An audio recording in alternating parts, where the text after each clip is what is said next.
Hai Sobat Politik Historia, kontestasi politik menjelang pemilu Presiden Indonesia tahun 2024 mulai memanas. Partai Demokrasi Indonesia Perjuangan atau PDIP telah mengusung Gubernur Jawa Tengah, Ganjar Pranowo, sebagai kandidat calon presiden di tahun 2024. Nama-nama lain seperti Anies Baswedan dan Prabowo Subianto juga telah menyatakan diri dan dideklarasikan akan maju dalam perhelatan pesta politik terbesar dalam satu periode itu.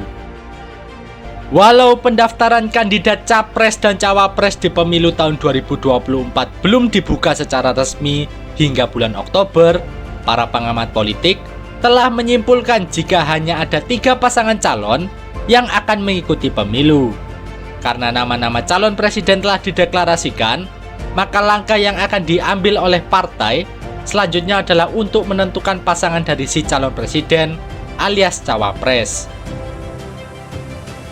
Sebelum 3 nama capres tadi dideklarasikan secara resmi, banyak tokoh besar lain yang diprediksi akan menjadi peserta pemilu presiden tahun 2024. Tokoh-tokoh besar seperti Puan Maharani, Agus Harimurti Yudhoyono, atau Ridwan Kamil memang populer dan punya basis pendukung yang besar, sehingga sebenarnya punya kesempatan untuk bersaing dalam pemilihan presiden.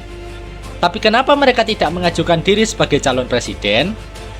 Jawabannya adalah karena ada sebuah mekanisme bernama presidensial threshold di dalam pemilu. Apaan tuh presidensial threshold, Min? Nah, untuk memahami presidensial threshold, kita harus kembali ke tahun 2004. Saat pemilu presiden secara langsung untuk pertama kalinya dilaksanakan oleh negara Republik Indonesia sepanjang sejarah ia berdiri.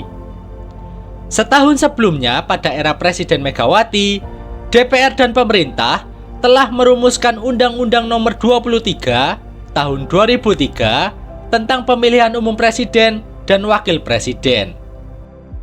Di dalam undang-undang tersebut disebutkan bahwa presiden dan wakil presiden dipilih langsung oleh rakyat melalui sistem pemilihan umum langsung yang diadakan di seluruh wilayah kedaulatan Republik Indonesia. Dalam pasal 5 ayat 1 disebutkan peserta pemilu presiden dan wakil presiden adalah pasangan calon yang diusulkan secara berpasangan oleh partai politik atau gabungan partai politik. Namun, pengajuan nama pasangan capres dan cawapres tidak bisa dilakukan secara sembarangan oleh partai politik. Pada ayat 3 disebutkan, jika pendaftaran pasangan calon oleh partai politik atau gabungan partai politik dilaksanakan setelah memenuhi persyaratan perolehan kursi DPR atau perolehan suara sah nasional yang ditentukan oleh undang-undang ini kepada KPU. Lebih lanjut lagi dipertegas pada ayat keempat.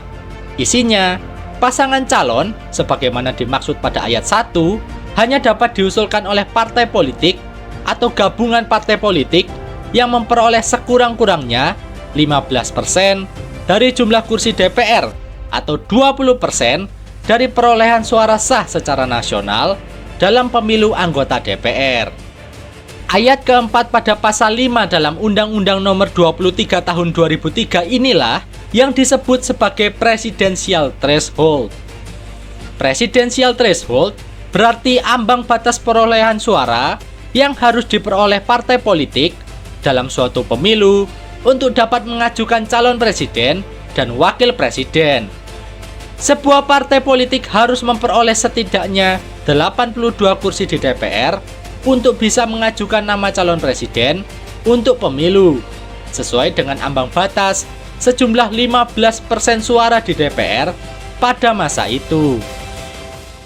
Pemilu Presiden Indonesia kedua secara langsung di tahun 2009 juga menggunakan sistem presidensial threshold.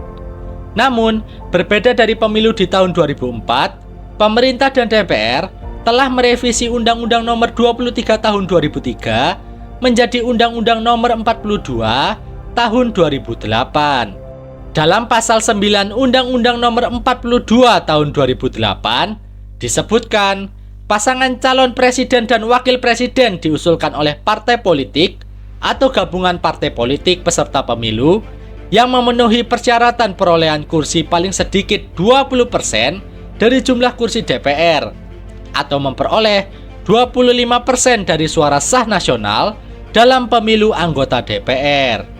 Persyaratan ambang batas suara 20% tidak berubah di revisi Undang-Undang Pemilu berikutnya, yaitu Undang-Undang Nomor 7 Tahun 2017. Mungkin banyak yang sampai di sini masih bingung.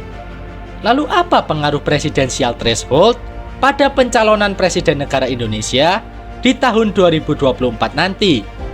Jadi, presidensial threshold membatasi jumlah kandidat calon presiden yang bisa didaftarkan ke Komisi Pemilihan Umum untuk mengikuti Pilpres.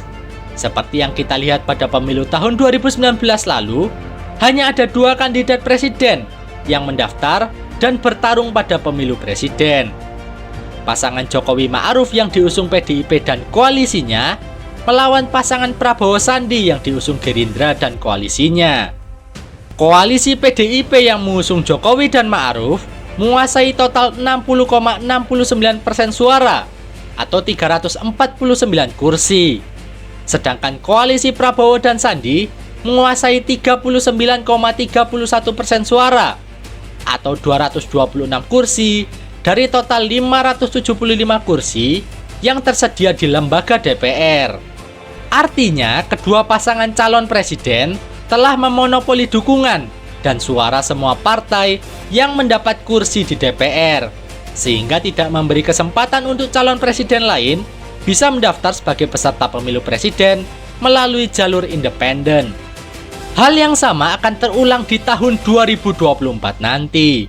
3 nama calon yang telah dikonfirmasi akan maju bertarung pada pemilihan presiden dipastikan telah mengumpulkan dukungan dari partai-partai pemenang pemilu DPR sebelumnya untuk memenuhi syarat presidensial threshold sebanyak 20% kursi di DPR. Presidensial threshold tentu bukan kebijakan yang adil dalam kancah politik Indonesia. Pakar hukum dari Universitas Gadjah Mada, Zainal Arifin Mokhtar, berpendapat bahwa ambang batas pencalonan presidensial threshold sebanyak 20% terlalu tinggi. Beliau berpendapat jika presidensial threshold saat ini hanya menguntungkan partai-partai tertentu dan malah digunakan sebagai alat untuk menutup peluang pencalonan presiden dari partai lain yang suaranya lebih sedikit. Langkah lebih jauh melawan sistem presidensial threshold dilakukan oleh ahli hukum tata negara, Refli Harun. Refli Harun dan politikus Gerindra, Ferry Juliantono, sempat menggugat ketentuan presidensial threshold di Mahkamah Konstitusi di tahun 2021. Keduanya meminta presidensial threshold diturunkan menjadi 0%. Aksi ini mendapat dukungan dari partai oposisi saat itu, seperti PAN dan PKS. Bagaimana menurut kalian? Apakah ketentuan presidensial threshold sebesar 20% masih diperlukan sebagai syarat pencalonan presiden dan wakil presiden Indonesia di masa depan? Atau sebaliknya? Silakan berdiskusi di kolom komentar.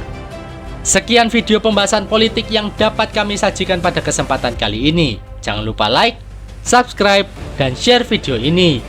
Sampai jumpa di lain kesempatan. Bye-bye.